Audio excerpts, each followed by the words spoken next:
Okay, and we're on. All right, hi Ari, how are you today?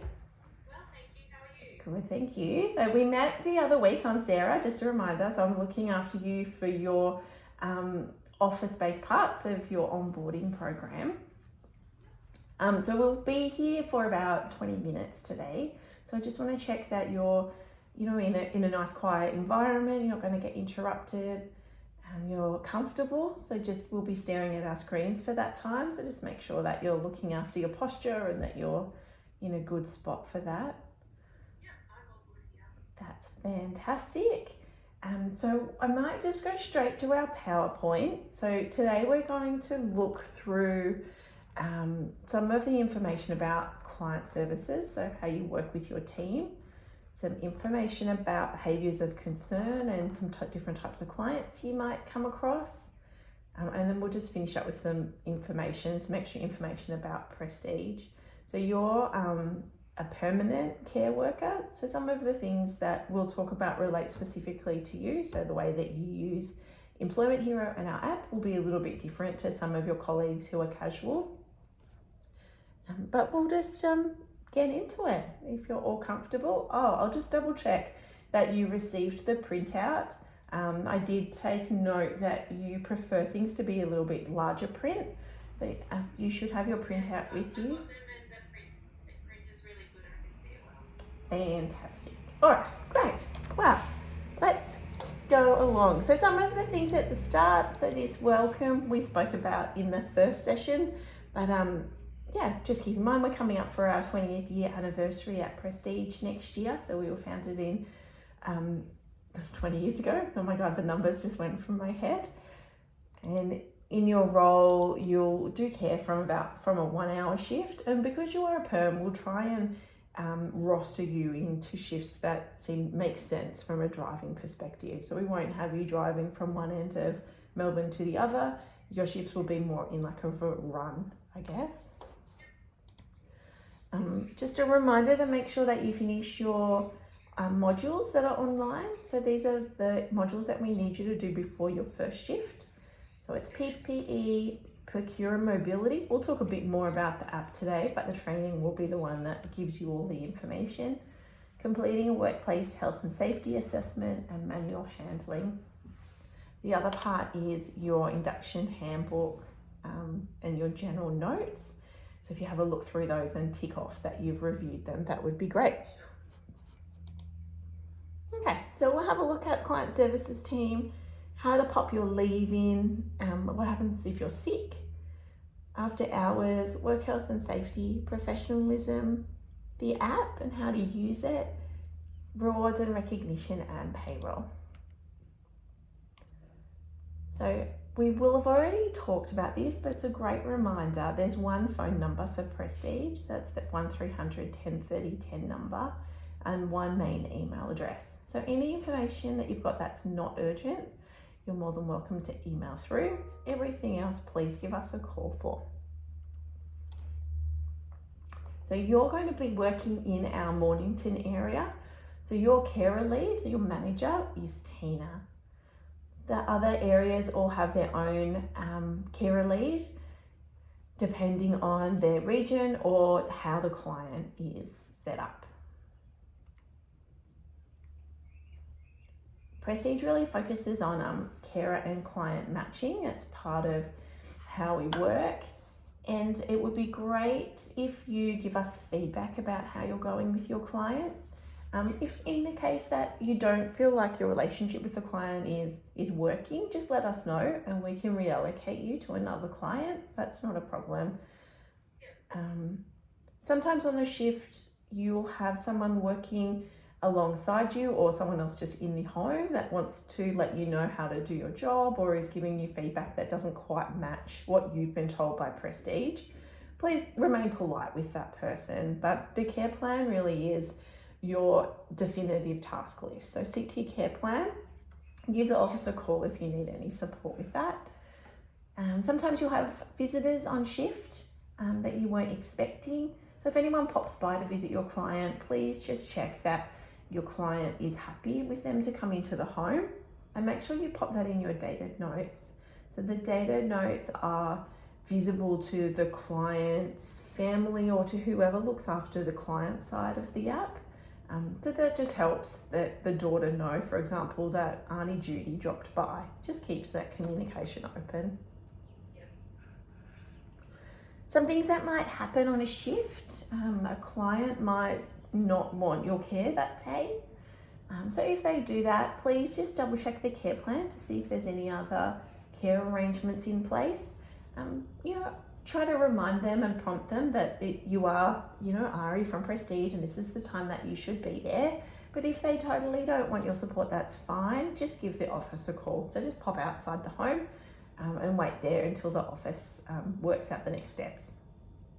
Likewise, if a client doesn't answer the door, make sure you've checked every way that you can and then just give the office a call if they're not responding.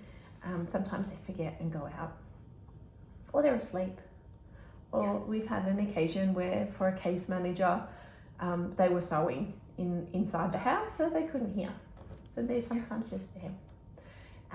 When you're working with a client in the community, so if one of your services is to take your client out on a social visit, if you could just remember to not leave them alone.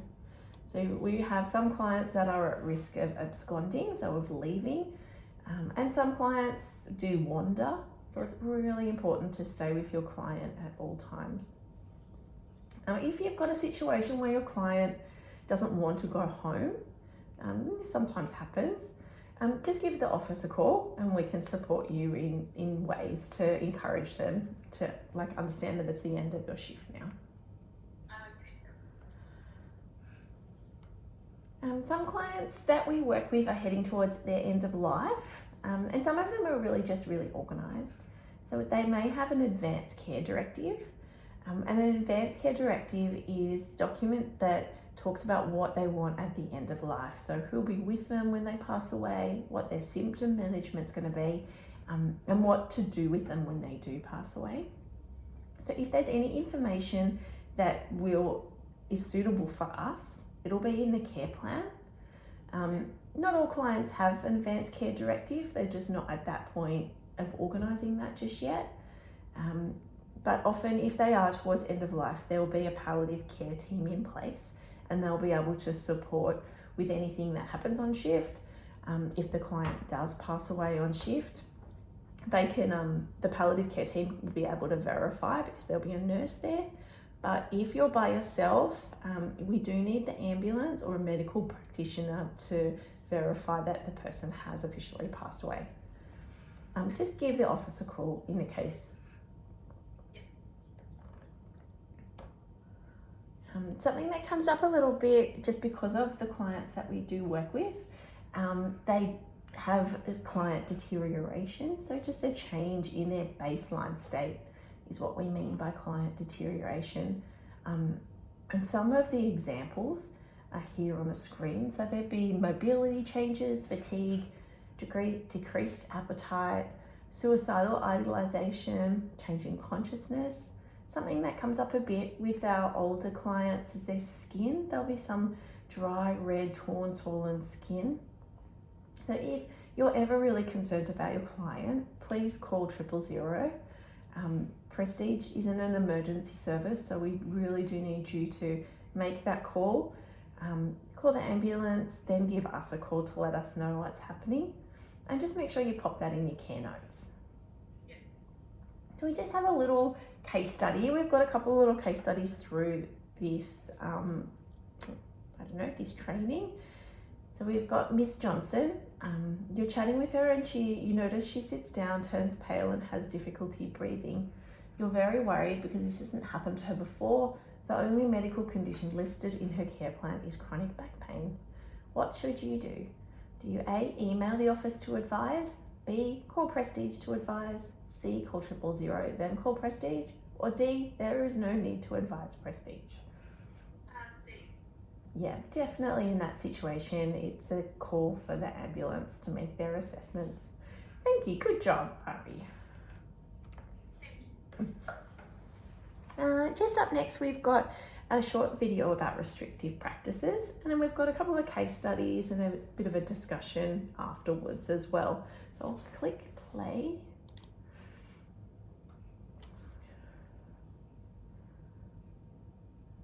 Oh no.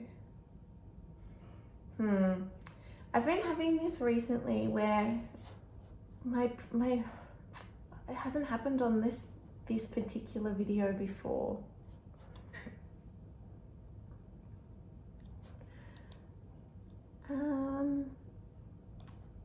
What will I do? My learner. I wonder if I can get the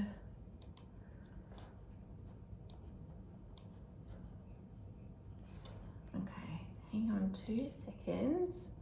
I might see if I can just open it and share it from YouTube directly. Yeah, it is going to play. Okay, so 1 second. I'm going to just share it directly from YouTube. Not sure why. Something's happening with my PowerPoint where it doesn't want to let videos play, which is a little bit frustrating. Okay, so can you see? Yeah, I can see your screen. Yeah, and it says what are restrictive practices? No, it says premium health in Microsoft Bing.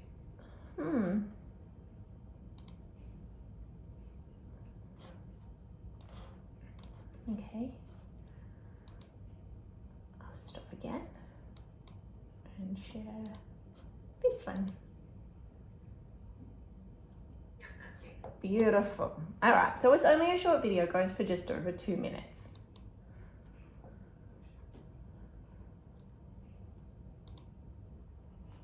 Everyone in aged care has the right to be safe, treated with dignity and respect, and receive high-quality care and services. That's why it's important you understand the rules around restrictive practices. In aged care, restrictive practices limit your rights or stop you from doing Oh what no. you want to do. A restrictive practice Thank you for letting me know. I'm having some troubles today. Video, audio.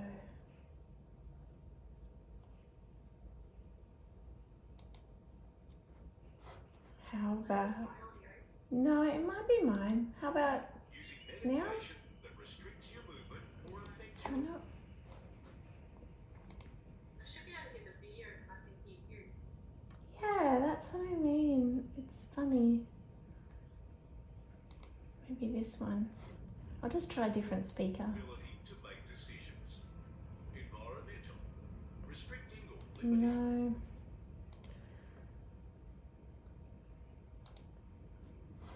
There's lots of Your options. movement, like securing doors to prevent access to No. outside areas or moving mobility aids Yes. out of reach. No. Mechanical, using a device like bed rails, low beds or clothing to prevent you. Okay.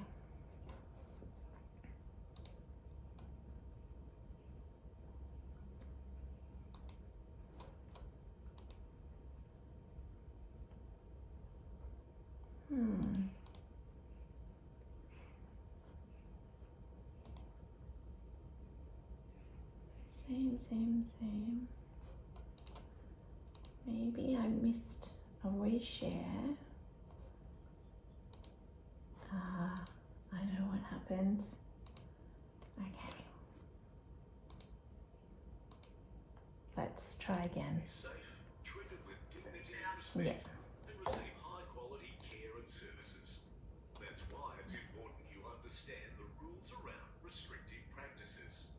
In aged care, restrictive practices limit your rights or stop you from doing what you want to do. A restrictive practice can be chemical, using medication that restricts your movement or affects your ability to make decisions. Environmental, restricting or limiting your movement, like securing doors to prevent access to outside areas or moving mobility aids out of reach. Mechanical, using a device like bed rails, low beds or clothing to prevent you from moving. Physical, using force to prevent, restrict or subdue your movement. Seclusion, putting you alone in a room or physical space where you can't choose to leave without help. Inappropriate use of restricted practices practice, they must have an approved health practitioner assess you and discuss strategies with you. Document any changes in a behaviour support plan. Ensure that restrictive practices are only used as a last resort and in the least restrictive form after all other strategies have been tried. Obtain documented informed consent from you or your substitute decision maker. If using a restrictive practice, staff and your provider must monitor you for signs of decline, distress or harm, and regularly review the use of the restrictive practice to remove it as soon as possible. In an emergency, the rules are different because you or others may be at risk of harm without the restrictive practice. Remember, restrictive practices must only be used as a last resort and in the least restrictive form. They should never be used as a punishment. If you are concerned about how restrictive practices are being used on you or your loved one, contact the Aged Care Quality and Safety Commission. Let's stay safe together. Awesome. And so then I think I have to stop sharing to reshare.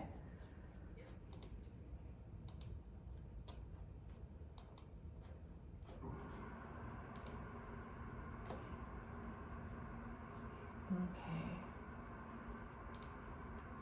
So back on the PowerPoint presentation, we've just got a couple of case studies about restrictive practices. The first one is Mr. Wilcox is lying in his bed and tells you he's going to get up shortly and make himself some breakfast because he is hungry. You do not want him to get up because you think it's too early to eat breakfast. What should you do? Do you A, hold his legs down so he can't get out of bed? B, let him get out of bed but hide his walking stick so he can't walk to the kitchen? Or C, let him get up, make himself some breakfast and support him where needed? D, only allow him to eat one piece of toast.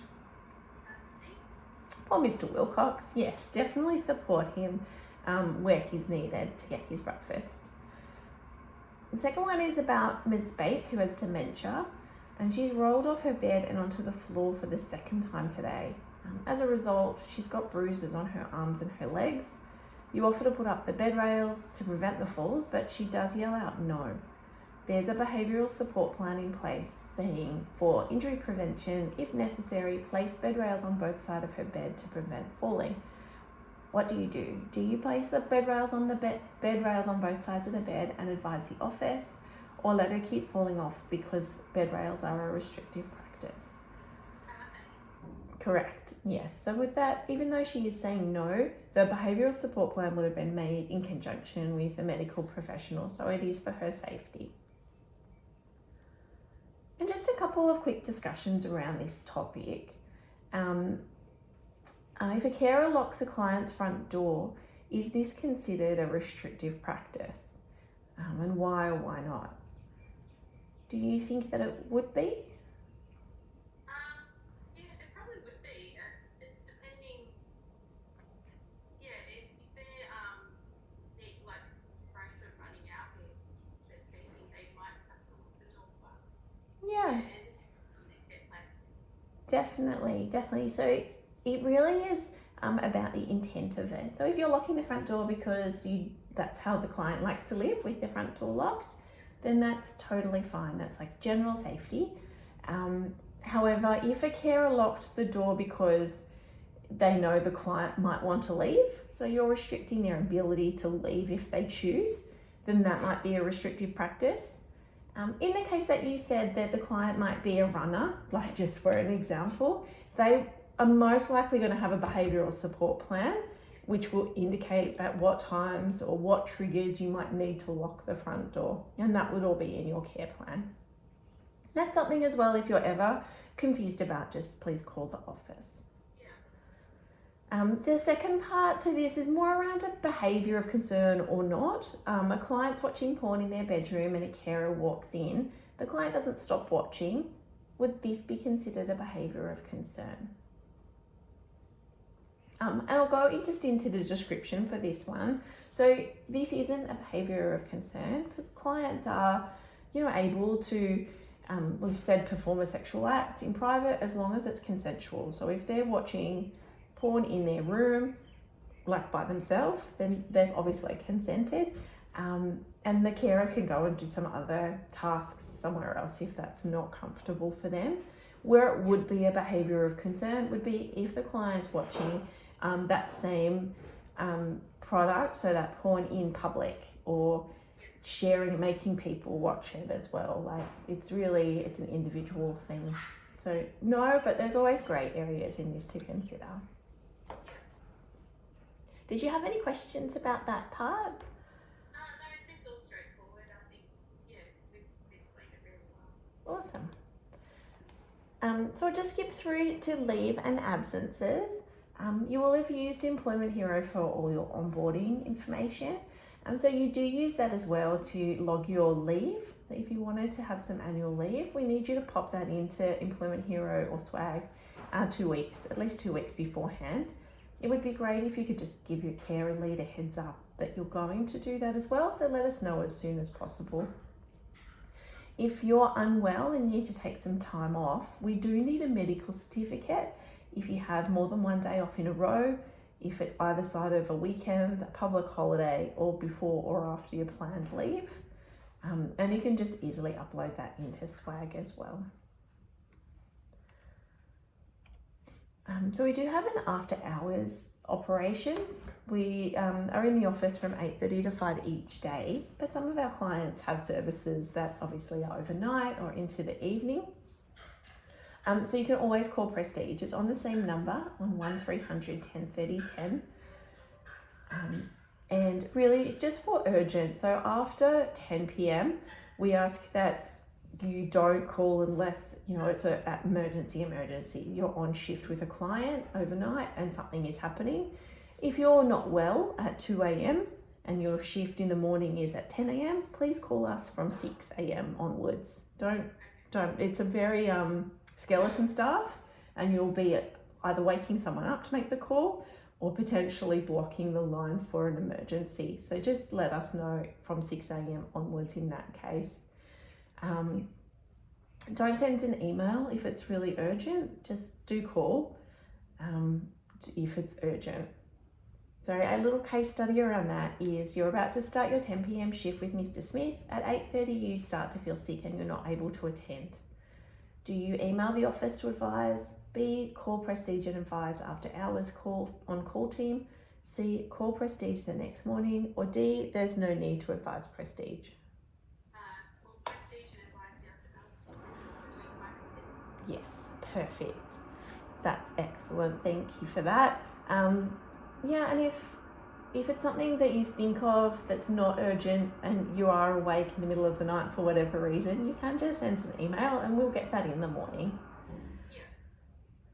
So we'll just move on to your uniform. So this is what your uniform will look like. And because you're a permanent staff member, you'll receive 2 tops at no cost. So we ask that you always wear your uniform and your name badge, and that your personal grooming is good, I guess. That you have clean, tidy hair, groomed facial hair, clean short nails. We'll send you a link to order your uniform. If for some reason you've got some services before your uniform comes, just let the office know. But also you can just wear something that's very simple, like a black or navy top that's easy to move and do your job in. You can wear your own black or navy pants.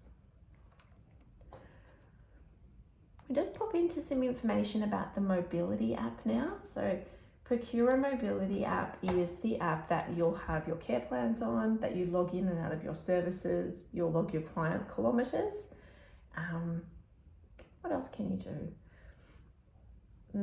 Put your care notes in. So it's a very important app.